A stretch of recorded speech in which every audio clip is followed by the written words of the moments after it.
Elección. Pero estamos obligados a dar siempre gracias a Dios por vosotros, hermanos amados del Señor, porque Dios os escogió desde el principio para salvación, mediante la santificación del Espíritu y la fe en la verdad, a lo cual os llamó por medio de nuestro Evangelio, para alcanzar la gloria de nuestro Señor Jesucristo. Segunda de Tesalonicenses 2:13 y 14. Si no hubiera otro texto en la palabra sagrada excepto este, creo que todos estaríamos obligados a recibir y reconocer la veracidad de la grande y gloriosa doctrina de la antigua elección de Dios de su familia. Pero parece haber un prejuicio inveterado en la mente humana contra esta doctrina, y aunque la mayoría de las otras doctrinas serán recibidas por los cristianos profesantes, algunas con cautela, otras con placer, sin embargo esta parece ser la más frecuentemente desatendida y descartada. En muchos de nuestros púlpitos se consideraría un gran pecado y traición predicar un sermón sobre la elección, porque no podrían hacer lo que llaman un discurso práctico. Creo que se han apartado de la verdad. Todo lo que Dios ha revelado, lo ha revelado con un propósito. No hay nada en la Escritura que no pueda, bajo la influencia del Espíritu de Dios, convertirse en un discurso práctico, porque toda la Escritura es inspirada por Dios y útil para algún propósito de utilidad espiritual. Es cierto que no puede convertirse en un discurso sobre el libre albedrío, eso lo sabemos muy bien, pero puede convertirse en un discurso práctico sobre la libre gracia, y la práctica de la libre gracia es la mejor práctica, cuando las verdaderas doctrinas del amor inmutable de Dios son llevadas a los corazones de santos y pecadores. Ahora bien, confío en que esta mañana algunos de ustedes que se sobresaltan con el solo sonido de esta palabra, dirán: le daré una audiencia justa, haré a un lado mis prejuicios. Simplemente escucharé lo que este hombre tiene que decir. No cierres los oídos y digas de inmediato: es alta doctrina. ¿Quién te ha autorizado a llamarla alta o baja? ¿Por qué has de oponerte a la doctrina de Dios? Acuérdate de lo que le sucedió a los niños que encontraron faltas en el profeta de Dios y exclamaron: sube, calvo, sube, calvo. No digas nada contra las doctrinas de Dios, no sea que alguna mala bestia salga del bosque y te devore a ti también. Hay otros males además del juicio abierto del cielo, cuídate de que estos no caigan sobre tu cabeza. Dejad a un lado vuestros prejuicios, escuchad con calma, escuchad desapasionadamente, oíd lo que dice la Escritura, y cuando recibáis la verdad, si a Dios le place revelarla y manifestarla a vuestras almas, no os avergoncéis de confesarla. Confesar que ayer estabais equivocados, es solo reconocer que hoy sois un poco más sabios, y en vez de ser un reflejo de vosotros mismos, es un honor para vuestro juicio, y muestra que estáis mejorando en el conocimiento de la verdad. No os avergoncéis de aprender, y de desechar vuestras antiguas doctrinas y opiniones, sino de tomar lo que veáis más claramente que está en la palabra de Dios. Pero si no veis que está aquí en la Biblia, diga lo que diga, o invoque a las autoridades que invoque, os ruego, como amáis vuestras almas, que lo rechacéis. Y si desde este púlpito oís alguna vez cosas contrarias a esta sagrada palabra, recordad que la Biblia debe ser la primera, y el ministro de Dios debe estar debajo de ella. No debemos pararnos sobre la Biblia para predicar, sino que debemos predicar con la Biblia sobre nuestras cabezas. Después de todo lo que hemos predicado, somos muy conscientes de que la montaña de la verdad es más alta de lo que nuestros ojos pueden discernir. Las nubes y las tinieblas rodean su cumbre y no podemos discernir su pináculo más alto. Sin embargo, trataremos de predicarla lo mejor que podamos. Pero puesto que somos mortales y susceptibles de errar, ejerciten su juicio, prueben los espíritus si son de Dios, y si al reflexionar maduramente sobre sus rodillas dobladas, son llevados a ignorar la elección, cosa que considero totalmente imposible, entonces abandónenla. No escuchen que se les predique, sino crean y confiesen lo que vean que es la palabra de Dios. No puedo decir más que esto a manera de exordio. Ahora, primero, hablaré un poco acerca de la veracidad de esta doctrina. Dios os ha elegido desde el principio para salvación. En segundo lugar, trataré de probar que esta elección es absoluta, os ha escogido desde el principio para salvación, no para santificación, sino mediante la santificación del Espíritu y la creencia en la verdad. En tercer lugar, esta elección es eterna, porque el texto dice: Dios os ha escogido desde el principio. En cuarto lugar, es personal, Él os ha elegido. Luego miraremos los efectos de la doctrina, veremos lo que hace, y por último, según Dios nos lo permita, trataremos de mirar sus tendencias, y veremos si en verdad es una doctrina terrible y licenciosa. Tomaremos la flor, y como verdaderas abejas, veremos si hay algo de miel en ella, si puede salir algo bueno de ella, o si es un mal sin mezcla ni dilución. Primero, debo tratar de probar que la doctrina es verdadera. La gran verdad es siempre la Biblia, y solo la Biblia. Mis oyentes, ustedes no creen en ningún otro libro que no sea la Biblia, ¿verdad? Si yo pudiera probar esto en todos los libros de la cristiandad, si pudiera traer la biblioteca de Alejandría y probarlo desde allí, ustedes ya no lo creerían, pero seguramente creerán lo que está en la palabra de Dios. He seleccionado algunos textos para leérselos. Me encanta darles toda una andanada de textos cuando temo que desconfíen de una verdad, para que se asombren y no duden, si en realidad no creen. Permítanme repasar un catálogo de pasajes en los que el pueblo de Dios es llamado elegido. Por supuesto, si el pueblo es llamado elegido, debe haber elección. Si Jesucristo y sus apóstoles acostumbraban a denominar a los creyentes con el título de elegidos, ciertamente debemos creer que así era, de lo contrario el término no significa nada.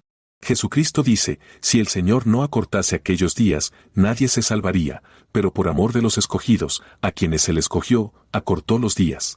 Se levantarán falsos cristos y falsos profetas, y harán señales y prodigios, para seducir, si fuere posible, aún a los escogidos. Entonces enviará a sus ángeles, y reunirá a sus escogidos de los cuatro vientos, desde el extremo de la tierra hasta el extremo del cielo. Marcos 13, 20,22,27. No vengará Dios a sus elegidos, que claman día y noche a Él, aunque lo soporta mucho tiempo. Lucas 18:7. Junto con muchos otros pasajes que podrían seleccionarse, donde se menciona la palabra elegidos, o escogidos, o predestinados, o señalados, o la frase mis ovejas o alguna designación similar, mostrando que el pueblo de Cristo se distingue del resto de la humanidad. Pero ustedes tienen concordancias, y no les molestaré con textos. A lo largo de las epístolas, los santos son llamados constantemente los elegidos.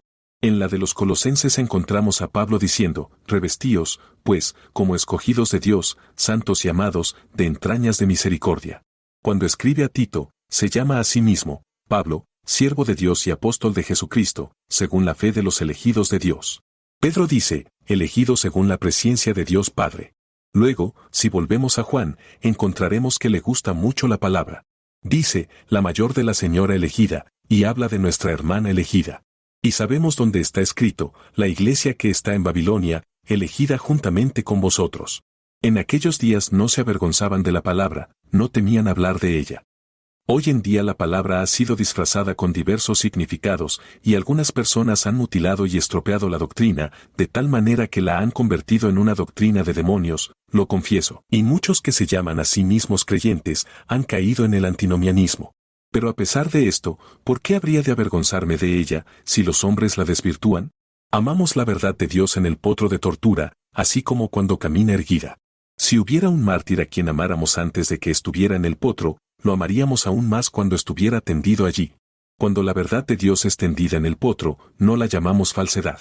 No amamos que la cuelguen, sino que la amamos incluso cuando la cuelgan, porque podemos discernir cuáles deberían haber sido sus proporciones adecuadas si no hubiera sido atormentada y torturada por la crueldad y las invenciones de los hombres.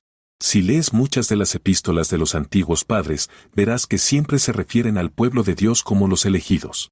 De hecho, el término de conversación común utilizado entre muchas de las iglesias por los cristianos primitivos entre sí era el de los elegidos. A menudo usaban el término unos con otros, mostrando que generalmente se creía que todo el pueblo de Dios era manifiestamente elegido. Pero ahora los versículos que probarán positivamente la doctrina. Abran sus Biblias y vayan a Juan 15:16, y allí verán que Jesucristo ha elegido a su pueblo, pues dice, no me elegisteis vosotros a mí, sino que yo os elegí a vosotros, y os ordené para que vayáis y llevéis fruto, y vuestro fruto permanezca, para que todo lo que pidiereis al Padre en mi nombre, Él os lo dé. Luego en el versículo 19, si fuerais del mundo, el mundo amaría lo suyo, pero porque no sois del mundo, antes yo os elegí del mundo, por eso el mundo os aborrece. Luego en el capítulo 17 y los versículos 8 y 9, porque yo les he dado las palabras que tú me diste, y ellos las han recibido y han conocido ciertamente que yo salí de ti, y han creído que tú me enviaste. Yo ruego por ellos, no ruego por el mundo, sino por los que me has dado, porque son tuyos. Vayan a Hechos 13:48, y oyendo esto los gentiles, se regocijaron, y glorificaron la palabra del Señor, y creyeron todos los que estaban ordenados para vida eterna. Pueden tratar de dividir ese pasaje si quieren, pero dice, ordenados para vida eterna en el original tan claramente como es posible, y no nos importan todos los diferentes comentarios al respecto.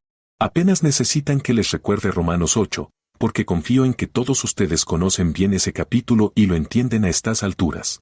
En los versículos 29 y siguientes dice, porque a los que antes conoció, también los predestinó para que fuesen hechos conformes a la imagen de su Hijo, para que Él sea el primogénito entre muchos hermanos.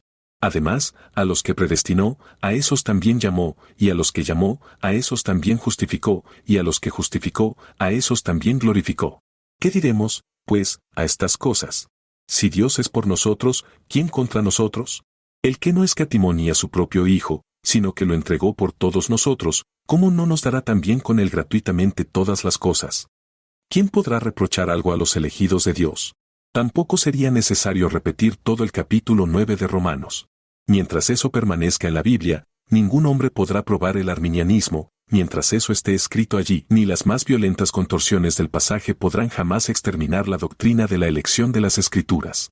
Leamos versículos como estos: porque no habiendo nacido aún los hijos, ni habiendo hecho aún bien ni mal, para que el propósito de Dios según la elección permaneciese, no por las obras, sino por aquel que llama, le fue dicho: el mayor servirá al menor. Luego lee el versículo 22, que si Dios, queriendo manifestar su ira y dar a conocer su poder, soportó con mucha paciencia los vasos de ira destinados a la destrucción, y para dar a conocer las riquezas de su gloria en los vasos de misericordia, que de antemano había preparado para gloria. Luego pasa a Romanos 11:7, que, pues, Israel no obtuvo lo que buscaba, pero la elección lo obtuvo, y los demás fueron cegados. En el versículo 5 del mismo capítulo, leemos: así también en este tiempo presente hay un remanente según la elección de gracia. Todos ustedes, sin duda, recuerdan el pasaje en Corintios 1, 26-29, porque ya veis, hermanos, vuestra vocación, que no muchos sabios según la carne, ni muchos poderosos, ni muchos nobles, son llamados. Antes escogió Dios lo necio del mundo para confundir a los sabios, y escogió Dios lo débil del mundo para confundir a lo fuerte, y lo vil del mundo, y lo menospreciado, escogió Dios, sí, y lo que no es, para destruir lo que es, para que ninguna carne se gloríe en su presencia. De nuevo, recuerden el pasaje en Tesalonicenses 5:9, Dios no nos ha destinado a la ira, sino para alcanzar la salvación por medio de nuestro Señor Jesucristo. Y luego tienen mi texto, que me parece suficiente. Pero, si necesitan más, pueden encontrarlos en su tiempo libre, si no hemos eliminado del todo sus sospechas en cuanto a que la doctrina no es verdadera. Me parece, mis amigos, que esta abrumadora masa de testimonio de las Escrituras debe asombrar a aquellos que se atreven a reírse de esta doctrina. ¿Qué diremos de aquellos que tan a menudo la han despreciado y han negado su divinidad, que se han burlado de su justicia y se han atrevido a desafiar a Dios y a llamarle tirano todopoderoso? ¿Cuándo han oído que ha elegido a tantos para la vida eterna? ¿Puedes tú, oh rechazador, eliminarlo de la Biblia? ¿Puedes tomar la navaja de Jehudí y cortarla de la palabra de Dios? ¿Quieres ser como la mujer a los pies de Salomón, y que el niño se parta en dos, para que tú te quedes con tu mitad? ¿No está aquí en las Escrituras? ¿Y no es tu deber inclinarte ante ella y reconocer mansamente lo que no entiendes, recibirla como la verdad aunque no pudieras comprender su significado? No intentaré probar la justicia de Dios al haber elegido así a algunos y dejado a otros. No me corresponde a mí reivindicar a mi maestro. Él hablará por sí mismo, y así lo hace. No, pero, oh hombre, ¿quién eres tú que reprendes a Dios? Dirá la cosa formada a quien la formó: ¿por qué me has hecho así? ¿No tiene potestad el alfarero sobre el barro de la misma masa para hacer un vaso para honra y otro para deshonra? ¿Quién es el que dirá a su padre: ¿qué has engendrado? O a su madre: ¿qué has dado a luz?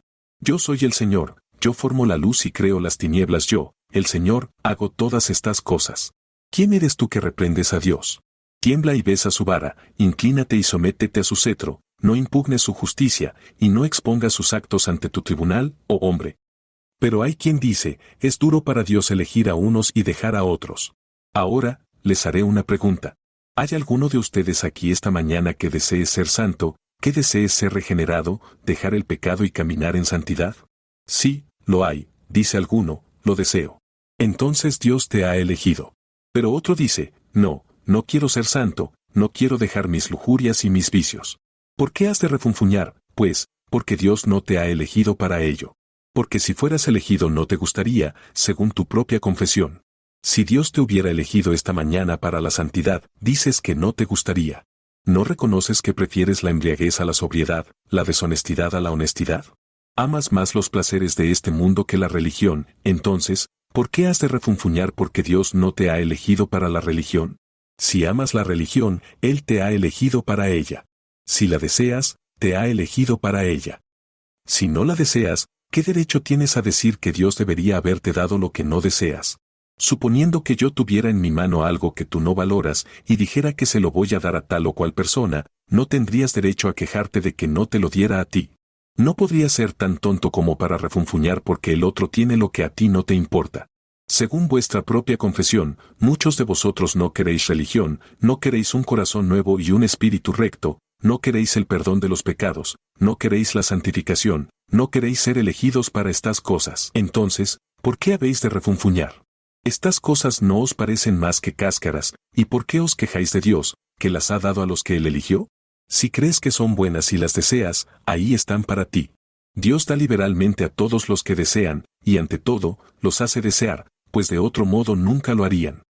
Si amas estas cosas, Él te ha elegido para ellas, y puedes tenerlas, pero si no las amas, ¿quién eres tú para encontrar defectos en Dios, cuando es tu propia voluntad desesperada la que te impide amar estas cosas, tu propio y simple yo el que te hace odiarlas?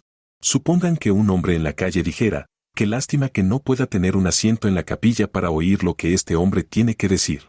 Y supongamos que dijera, odio al predicador, no soporto su doctrina, pero aún así es una lástima que no tenga un asiento. ¿Esperarías que un hombre dijera eso?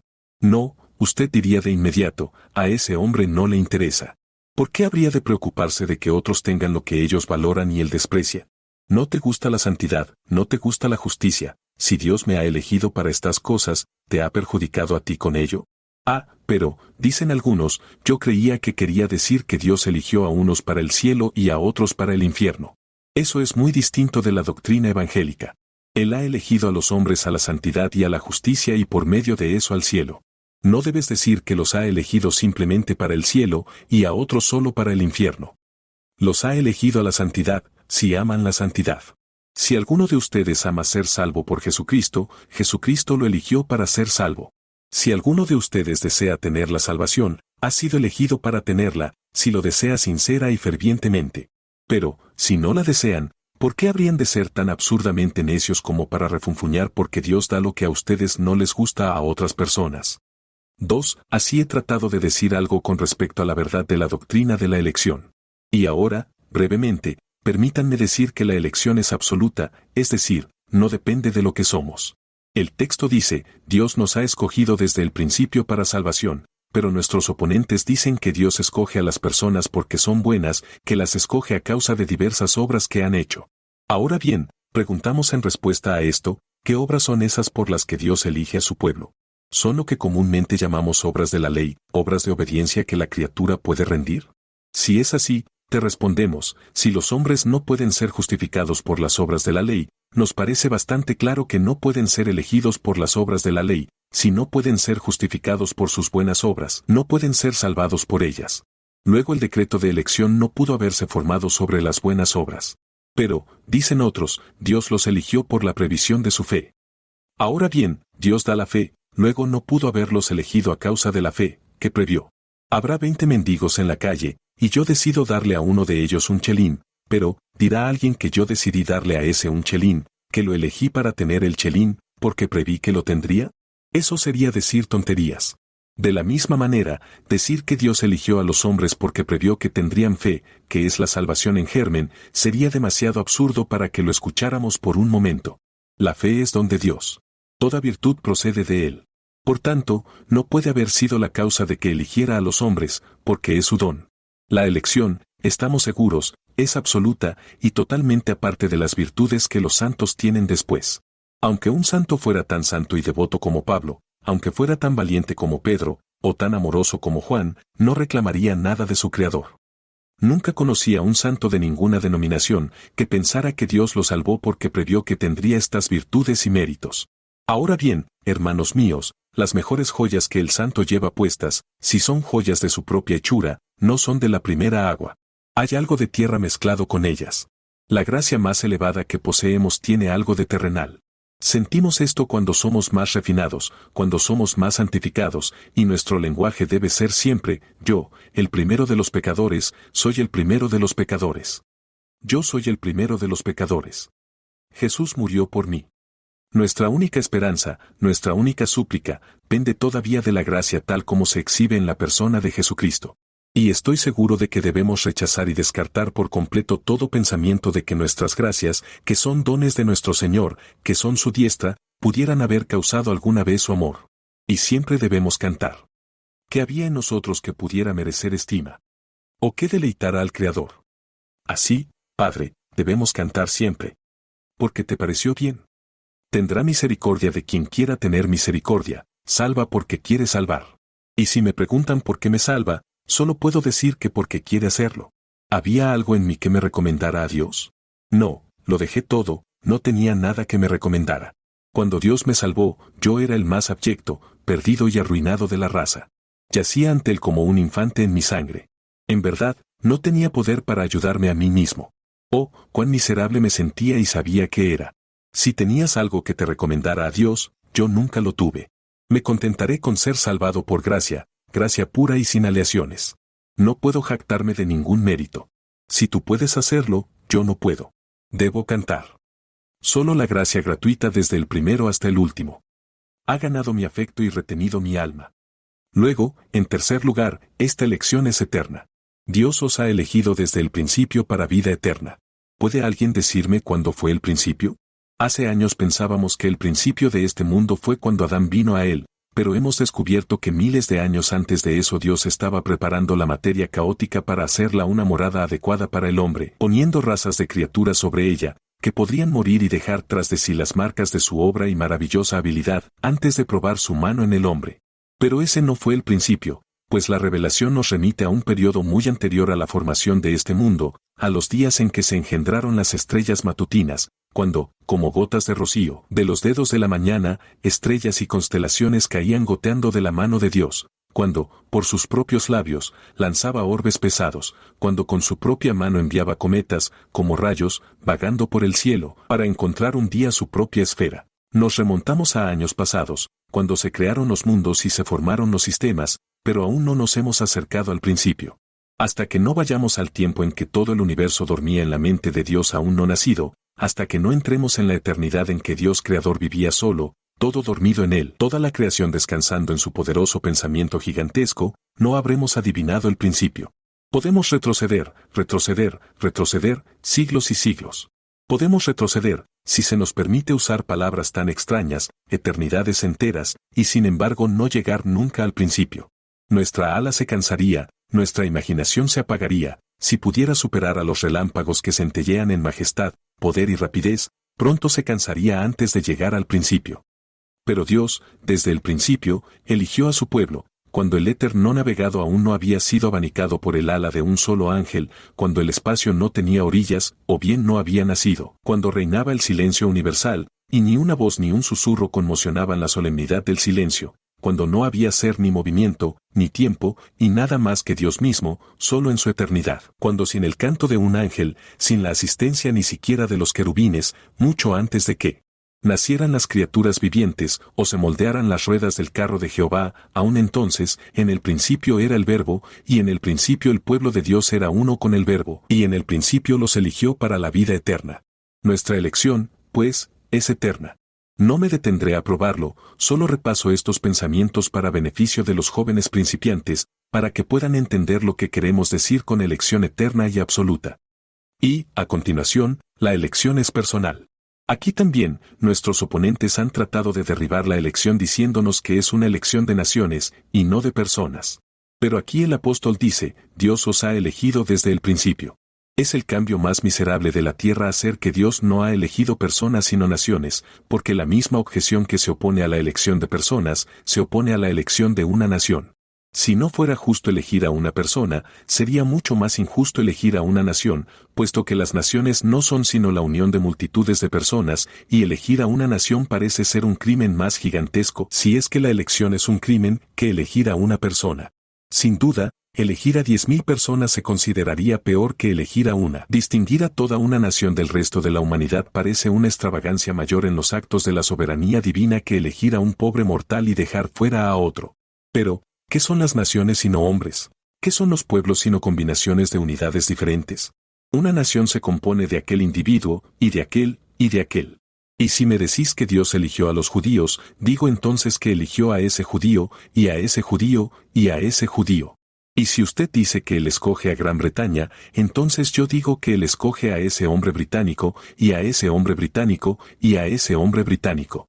Así que, después de todo, es lo mismo. La elección entonces es personal, debe ser así. Todo el que lea este texto, y otros similares, verá que la Escritura habla continuamente del pueblo de Dios uno por uno y habla de ellos como si hubieran sido los sujetos especiales de la elección. El otro pensamiento es, pues mi tiempo vuela demasiado rápido para permitirme extenderme en estos puntos, que la elección produce buenos resultados. Os ha escogido desde el principio para santificación del Espíritu y fe de la verdad. ¿Cuántos hombres confunden por completo la doctrina de la elección, y como arde y hierve mi alma al recordar los terribles males que se han acumulado por echar a perder y arrebatar esa gloriosa porción de la gloriosa verdad de Dios? ¿Cuántos hay que se han dicho a sí mismos, yo soy el elegido, y se han sentado en la pereza, y peor que eso? Han dicho, yo soy el elegido de Dios, y con ambas manos han hecho maldad. Han corrido velozmente a toda cosa inmunda, porque han dicho, yo soy el Hijo elegido de Dios, independientemente de mis obras, por lo tanto puedo vivir como quiera y hacer lo que me plazca. Amados, permítanme advertir solemnemente a cada uno de ustedes que no lleven la verdad demasiado lejos, o, mejor dicho, que no conviertan la verdad en error, porque no podemos llevarla demasiado lejos. Podemos extralimitarnos en la verdad, podemos hacer de lo que debía ser dulce para nuestro consuelo, una mezcla terrible para nuestra destrucción. Les digo que ha habido miles de hombres que se han arruinado por malentender la elección, que han dicho, Dios me ha elegido para el cielo y para la vida eterna, pero han olvidado que está escrito, Dios los ha elegido mediante la santificación del Espíritu y la creencia en la verdad. Esta es la elección de Dios, la elección a la santificación y a la fe. Dios elige a su pueblo para que sea santo y para que sea creyente. ¿Cuántos de ustedes aquí son creyentes? ¿Cuántos de mi congregación pueden poner sus manos sobre sus corazones y decir, confío en Dios que soy santificado? ¿Hay alguno de ustedes que diga, yo soy elegido? Les recuerdo que juraron la semana pasada. Uno de ustedes dice, confío en que soy elegido, pero yo le refresco la memoria acerca de algún acto vicioso que cometió durante los últimos 6 días. Otro dice, soy un elegido, pero yo lo miro a la cara y le digo, elegido. Eres un hipócrita, y eso es todo lo que eres. Otros dirían, yo soy elegido, pero yo les recordaría que descuidan el propiciatorio y no oran. Amados, nunca piensen que son elegidos a menos que sean santos. Puedes venir a Cristo como pecador, pero no puedes venir a Cristo como una persona elegida hasta que puedas ver tu santidad. No malinterpretes lo que digo, no digas, soy elegido, y sin embargo pienses que puedes estar viviendo en pecado. Eso es imposible. Los elegidos de Dios son santos. No son puros, no son perfectos, no son inmaculados, pero, tomando su vida como un todo, son personas santas. Están marcados y son distintos de los demás, y nadie tiene derecho a considerarse elegido si no es por su santidad. Puede ser elegido, y sin embargo yacer en tinieblas, pero no tiene derecho a creerlo, nadie puede verlo, no hay evidencia de ello. El hombre puede vivir un día, pero está muerto en el presente. Si andas en el temor de Dios, tratando de agradarle y de obedecer sus mandamientos, no dudes de que tu nombre está escrito en el libro de la vida del Cordero desde antes de la fundación del mundo. Y, para que esto no sea demasiado elevado para ti, observa la otra marca de la elección, que es la fe, la creencia en la verdad. El que cree en la verdad de Dios y cree en Jesucristo, es elegido. Con frecuencia me encuentro con pobres almas que se inquietan y se preocupan por este pensamiento, como, si yo no fuera elegido, Señor, dicen, sé que pongo mi confianza en Jesús, sé que creo en su nombre y confío en su sangre, pero ¿cómo, si no fuera elegido? Pobre criatura, no sabes mucho del Evangelio, o nunca hablarías así, porque el que cree es elegido. Los que son elegidos para santificación y para fe, y si tienes fe eres uno de los elegidos de Dios, puedes saberlo y debes saberlo, porque es una certeza absoluta. No temo que la elección asuste a los pobres santos o pecadores. Hay muchos teólogos que dicen al que pregunta, la elección no tiene nada que ver contigo. Eso es muy malo, porque no se debe silenciar así a la pobre alma. Si pudiera silenciarlo así, estaría bien, pero pensará en ello, no puede evitarlo. Dile entonces, si crees en el Señor Jesucristo, eres elegido. Si te entregas a Jesús, eres elegido. Yo te digo a ti, al principal de los pecadores, esta mañana, te digo en su nombre, que si vienes a Dios sin ninguna obra propia, échate sobre la sangre y la justicia de Jesucristo, si vienes ahora y confías en Él, eres elegido, fuiste amado por Dios desde antes de la fundación del mundo, Pues no podrías hacer eso a menos que Dios te hubiera dado el poder y te hubiera escogido para hacerlo.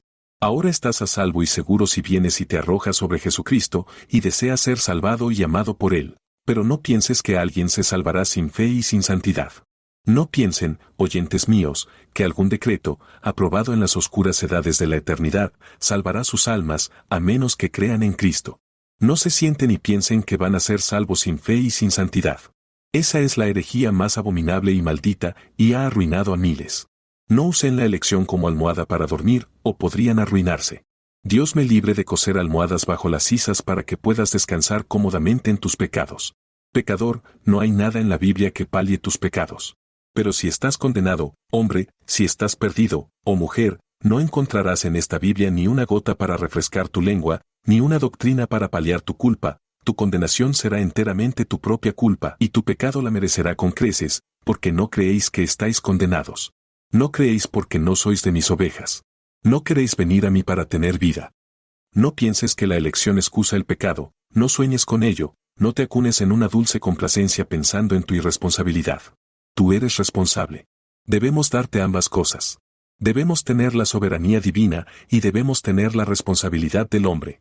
Debemos tener la elección, pero debemos tocar sus corazones, debemos enviarles la verdad de Dios, debemos hablarles y recordarles esto, que aunque está escrito, en mi está tu ayuda, sin embargo, también está escrito, oh Israel, tú te has destruido a ti mismo. Ahora, por último, ¿cuáles son las tendencias verdaderas y legítimas de las concepciones correctas acerca de la doctrina de la elección?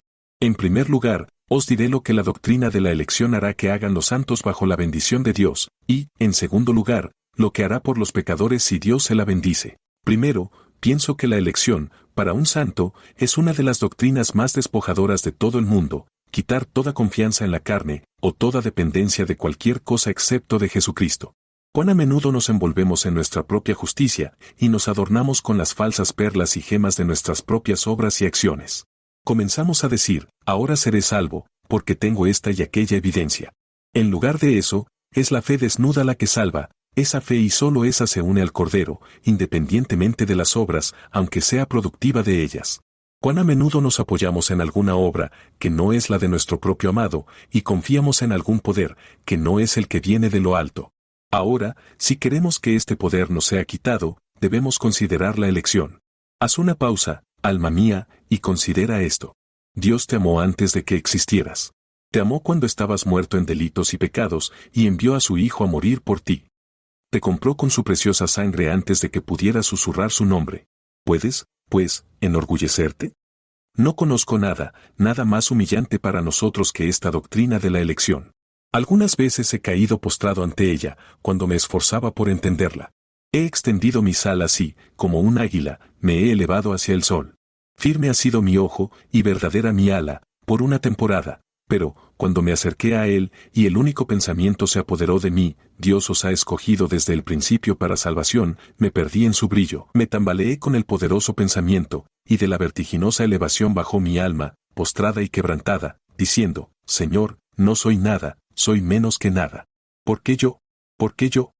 Amigos, si queréis ser humillados, estudiad la elección, porque os hará humildes bajo la influencia del Espíritu de Dios. El que se enorgullece de su elección no es elegido, y el que se humilla bajo el sentido de ella puede creer que lo es. Tiene toda la razón para creer que lo es, pues uno de los efectos más benditos de la elección es que nos ayuda a humillarnos ante Dios. No, como el león que no se preocupa de los ladridos del perro, sonríe a todos sus enemigos, y cuando se le acercan demasiado, se mueve y los hace pedazos. ¿Qué le importan? Él camina alrededor de ellos como un coloso, mientras que los hombres pequeños caminan debajo de él y no lo entienden. Su frente es de hierro, su corazón de pedernal, ¿qué le importa el hombre? No, si un silbido universal surgiera del ancho mundo, él sonreiría ante él, pues diría: soy uno de sus elegidos. Soy escogido de Dios y precioso, y aunque el mundo me eche fuera, no temo. Ah, ustedes, profesores que sirven al tiempo, algunos de ustedes pueden doblarse como los sauces. Hay pocos cristianos de roble hoy en día que puedan resistir la tormenta, y les diré la razón. Es porque ustedes no creen que son elegidos. El hombre que sabe que es elegido será demasiado orgulloso para pecar, no se humillará para cometer los actos de la gente común. El creyente en esta verdad dirá: ¿comprometo mis principios? ¿Cambio mis doctrinas? ¿Dejo de lado mis puntos de vista? ¿Escondo lo que creo que es verdad? No, puesto que sé que soy uno de los elegidos de Dios, en los mismos dientes de todos los hombres diré la verdad de Dios, diga lo que diga el hombre. Nada hace a un hombre tan verdaderamente audaz como sentir que es un elegido de Dios. No temblará quien sepa que Dios lo ha elegido. Además, la elección nos hará santos. Nada, bajo la bondadosa influencia del Espíritu Santo, puede hacer más santo a un cristiano que el pensamiento de que ha sido elegido. Pecaré, dice, después que Dios me ha elegido. ¿Pecaré después de tanto amor? ¿Me extraviaré después de tanto amor y de tanta misericordia? No, Dios mío, puesto que me has elegido, te amaré, viviré para ti. Y ahora, por último, a los impíos. ¿Qué os dice la elección? Primero, ustedes los impíos, los disculparé por un momento. Hay muchos de ustedes a quienes no les gusta la elección, y no puedo culparlos por ello, pues he oído a quienes predican la elección, que se han sentado y han dicho, no tengo ni una palabra que decir al pecador. Ahora, yo digo que a ustedes no les debe gustar tal predicación, y no los culpo por ello. Pero, yo digo, ten valor, ten esperanza, oh pecador, que hay elección. Lejos de desalentarte y desanimarte, es algo muy esperanzador y gozoso que haya una elección. Si te dijera que tal vez nadie puede ser salvo, que nadie está ordenado para la vida eterna, no temblarías y juntarías tus manos en desesperanza, y dirías, entonces, ¿cómo puedo ser salvo, ya que nadie es elegido? Pero, te digo, hay una multitud de elegidos, más allá de toda cuenta, una hueste que ningún mortal puede contar. Por tanto, ánimo, pobre pecador. Desecha tu abatimiento, ¿no serás tú elegido como cualquier otro? Pues hay una hueste innumerable de elegidos. Hay gozo y consuelo para ti. Entonces, no solo anímate, sino ve y prueba al Maestro. Recuerda que si no fueras elegido, nada perderías con ello. ¿Qué dijeron los 4 sirios? Caigamos al ejército de los sirios, pues si nos quedamos aquí debemos morir, y si vamos a ellos no podemos sino morir. Pecador, acércate al trono de la misericordia que te elige. Ve a Dios, y, aun suponiendo que te desdeñara, supón que su mano levantada te alejara, cosa imposible, no perderás nada, no serás más condenado por ello. Además, suponiendo que te condenaras, tendrías al menos la satisfacción de poder levantar los ojos en el infierno y decir, Dios, te pedí misericordia y no me la quisiste conceder, la busqué, pero me la negaste. Eso nunca lo dirás, pecador. Si acudes a Él y le pides, recibirás, pues nunca ha despreciado a nadie. ¿No es eso esperanza para ti? Aunque hay un número asignado, es cierto que todos los que buscan pertenecen a ese número. Ve y busca, y si fueras el primero en ir al infierno, di a los demonios que has perecido así, di a los demonios que eres un náufrago, después de haber venido como pecador culpable a Jesús. Te digo que eso deshonraría al Eterno, con reverencia a su nombre, y Él no permitiría tal cosa. Él es celoso de su honor, y no podría permitir que un pecador dijera eso. Pero, pobre alma, no solo pienses así, que no puedes perder nada viniendo, hay todavía un pensamiento más. ¿Amas el pensamiento de la elección esta mañana? ¿Estás dispuesto a admitir su justicia? Dices, siento que estoy perdido, me lo merezco, y si mi hermano se salva, no puedo murmurar. Si Dios me destruye, lo merezco, pero si salva a la persona que está sentada a mi lado, tiene derecho a hacer lo que quiera con los suyos, y yo no he perdido nada por ello. ¿Puedes decir eso honestamente desde tu corazón? Si es así, entonces la doctrina de la elección ha tenido su efecto correcto en tu espíritu, y no estás lejos del reino de los cielos.